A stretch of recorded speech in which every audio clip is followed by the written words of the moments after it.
otorrinolaringólogo, cuando trata el ronquido, aquí hay un nuevo concepto en la visión del tratamiento, que es el llamado multinivel.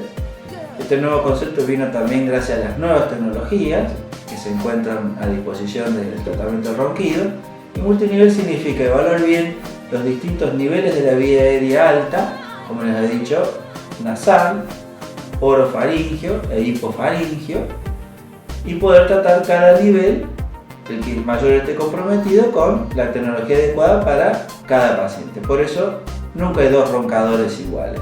Y es muy importante que usted antes sea examinado por un especialista en ronquido, no solo sea visualizado su estudio, sino sea visualizado el aspecto de su orofaringe, su apertura bucal, su diámetro de cuello.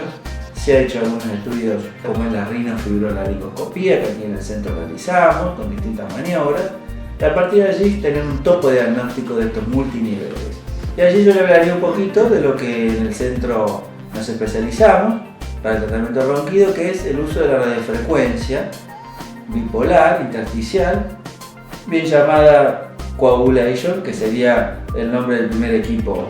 La misma consta de aplicar una energía bipolar con una punta accesoria en los distintos puntos que en el examen hemos visto donde hay flacidez u obstrucción, generando una estimulación del colágeno. Con ello vamos a producir una retracción de los tejidos y una rigidez, y con ello no vibrarán, y al no vibrar no estará este molesto ruido. Con esta retracción, donde había obstrucción, va a haber mayor calibre y por ende el aire va a pasar no girando y haciendo ruido, sino lo que le llamamos flujo laminar, pasando suavemente. Entonces no solo que no vibrará la estructura flácida, sino que no hará ruido al transitar. Ese es uno de los objetivos de la radiofrecuencia y una de las maneras de eliminar este molesto síntoma.